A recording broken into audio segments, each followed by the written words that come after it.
Hello नमस्कार प्यारे साथियों, मैं रूप मुक्ता प्रेरक आपके समक्ष आज लेकर आया हूँ हिंदी साहित्य सरोवर चैनल के माध्यम से महत्वपूर्ण उपाधियाँ एवं प्रमुख हिंदी लेखक। ठीक है, इससे पहले भी मैंने आपको जो है हिंदी की महत्वपूर्ण उपाधियों के बारे में बताया था। आज जो है ये कुछ अलग ही तरीके की हैं जो आपसे पूछ लिए जाते हैं परीक्षा में कि हिंदी के महत्वपूर्ण जो है उपाधियाँ किन किन कवियों को, किन किन लेखकों को कौन कौन सी उपाधियाँ दी गई हैं। तो चलिए स्टार्ट करते हैं आज का वीडियो। आज के वीडियो में सर्वप्रथम हिंदी का मल्यनाथ किसे कहा गया है। हिंदी का मल्यनाथ किसे कहा गया है, तो ये कहा गया है राजा लक्ष्मण सिंह को। ठीक है, तो ये हिंदी का, अगर हम मल्यनाथ की बात करें तो राजा लक्ष्मण सिंह को हिंदी का मल्यनाथ कहा गया है। बढ़ते हैं इसी क्रम में आगे। तो आधुनिक काल का पद्माकर किसे कहा गया है। आधुनिक युग का या आधुनिक काल का पद्माकर। ठीक है, जो आधुनिक युग है हमारा, उसका पद्माकर किसे कहा गया है। पद्माकर पूछा गया है। आप देखिए, कोई भी परीक्षा हो तो सबसे पहले आपको क्या ध्यान रखना है, आपको शब्दावली पर ज़्यादा ध्यान देना है। तो यहाँ पूछा गया है आधुनिक काल का पद्माकर किसे कहा जाता है। बाबू जगन्नाथ दास। ठीक है, बाबू जगन्नाथ दास को क्या कहा जाता है, आधुनिक युग का पद्माकर। इसी क्रम में आगे बढ़ते हैं। ये देखिए यहाँ पे मिस्टेक हो गया है। छोटे निराला कवि, छोटे निराला कवि किसे कहा जाता है। ठीक है, तो छोटे निराला यानी कि एक कवि के रूप में इसे कहा गया है। ठीक है, कवि की पदवी किसे दी गई है, उपाधि किसे दी गई है, छोटे निराला की, तो वो दी गई है जानकी वल्लभ शास्त्री को। जानकी वल्लभ शास्त्री को छोटे निराला कहा जाता है कवियों के रूप में। बात कर लेते हैं आगे, हिंदी का इलियट किसे कहा जाता है। देखिए, अगर हम इंग्लिश लिटरेचर की बात करें, इंग्लिश लिटरेचर में एक पोइट हैं जिनका नाम है टी.एस. एलियट। ठीक, तो टी.एस. एलियट ये क्या हैं, एसिस्ट हैं, निबंधकार भी हैं। और हिंदी का इलियट पूछा है आपसे, तो आपको बताना हिंदी का इलियट किसे कहा जाता है। तो ये हिंदी का इलियट कहा जाता है शशदानंद हिरन बादशाहन अज्ञ को। अज्ञ जी को कहा जाता है हिंदी का इलियट। इसी क्रम में आगे बढ़ते हैं। तो आगे है अवतारी पुरुष कहा जाता है। ठीक है, अवतारी पुरुष कवि किसे कहा जाता है। तो अवतारी पुरुष कवि कहा जाता है महावीर प्रसाद द्विवेदी को। द्विवेदी युग जिनके नाम से चलता है और जो द्विवेदी युग में अत्यंत महत्वपूर्ण भूमिका जो है निभाते हैं, वो कौन है, आचार्य महावीर प्रसाद द्विवेदी। ठीक है, ये महावीर प्रसाद द्विवेदी वही जो सरस्वती पत्रिका का संपादक हुआ करते थे। ठीक है, सरस्वती पत्रिका के जो है संपादक हैं महावीर प्रसाद द्विवेदी जी। और इसी क्रम में अगर हम बढ़ें आगे, तो हिंदी का मम्मट किसे कहा जाता है। काव्यशास्त्र में आपने मम्मट का नाम बहुत ही सुना होगा। तो यहाँ पर पूछा गया है हिंदी का मम्मट किसे कहा जाता है। तो हिंदी का मम्मट कहा जाता है पंडित रामदीन को। पंडित रामदीन मिश्र, इन्हें कहा जाता है हिंदी का मम्मट, पंडित रामदीन मिश्र। हिंदी का लैम्प किसे कहा जाता है, लैम्प। ठीक है, इंग्लिश में लैम्प है ये भी एक एसिस्ट हैं, निबंधकार हैं। तो आपसे पूछा गया है हिंदी का लैम्प किसे कहा जाता है। आपसे पूछा गया है हिंदी का लैम्प किसे कहा जाता है।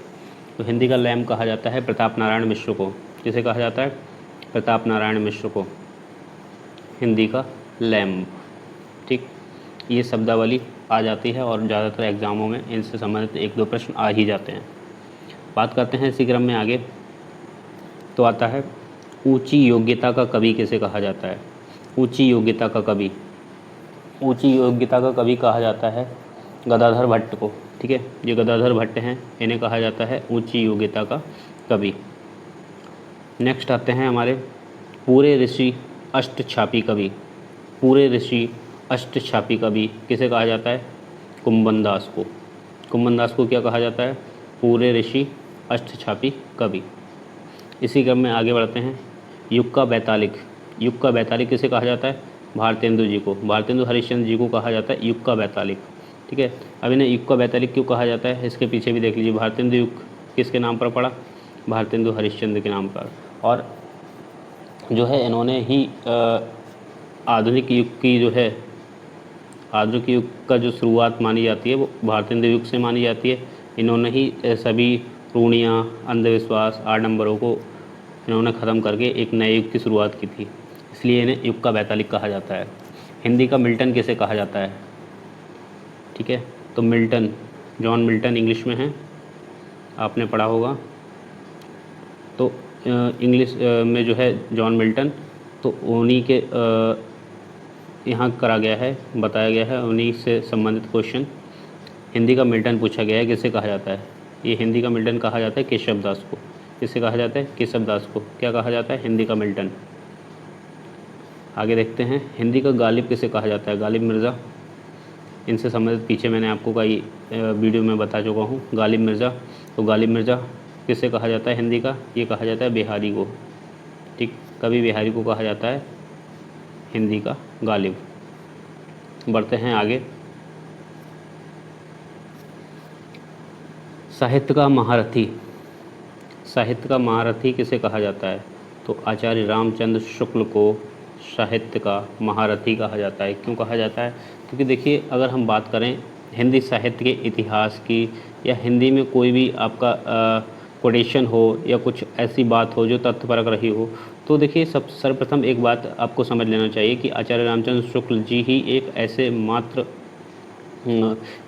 आप कहोगे लेखक हैं या इतिहासकार हैं जिन्होंने या जिनकी पुस्तकों को या जिनकी रचनाओं को या जिनके द्वारा या जिनके मत से जो है हिंदी साहित्य को जो है प्रमाणिक या जो है एक सटीक जो है जानकारी हम लोगों को मिल पाती है। तो हिंदी साहित्य में जो है आचार्य रामचंद्र शुक्ल की जो है महत्वपूर्ण भूमिका है।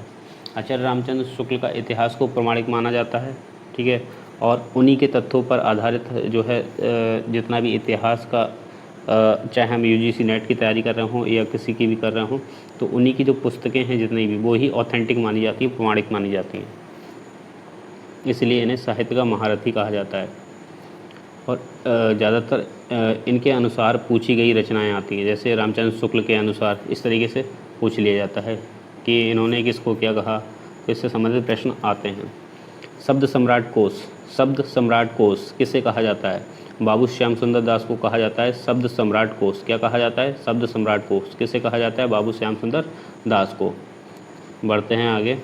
आधुनिक रहीम, आधुनिक रहीम किसे कहा जाता है? ये कहा जाता है मिर्ज़ा नासिर हसन को। किसे? मिर्ज़ा नासिर हसन। क्या कहा जाता है? आधुनिक रहीम। आधुनिक रसखान, आधुनिक रस खान किसे कहा जाता है?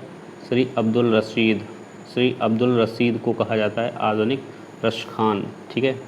इसी क्रम में आगे बढ़ते हैं। हिंदी का लघु प्रसाद किसे कहा जाता है? हिंदी का लघु प्रसाद जगदीश चंद्र माथुर को कहा जाता है हिंदी का लघु प्रसाद, ठीक है। हिंदी का लघु प्रसाद कहा जाता है जगदीश चंद्र माथुर को। बिहार का महावीर प्रसाद द्विवेदी, बिहार का महावीर प्रसाद द्विवेदी किसे कहा जाता है? आचार्य शिवपूजन सहाय को। किसे कहा जाता है? शिवपूजन सहाय को। शिवपूजन सहाय को क्या कहा जाता है? बिहार का महावीर प्रसाद द्विवेदी, ठीक। आचार्य शिवपूजन सहाय, बिहार का महावीर प्रसाद द्विवेदी। बढ़ते हैं आगे। हिंदी का गोल्ड स्मिथ कहा जाता है, ठीक है।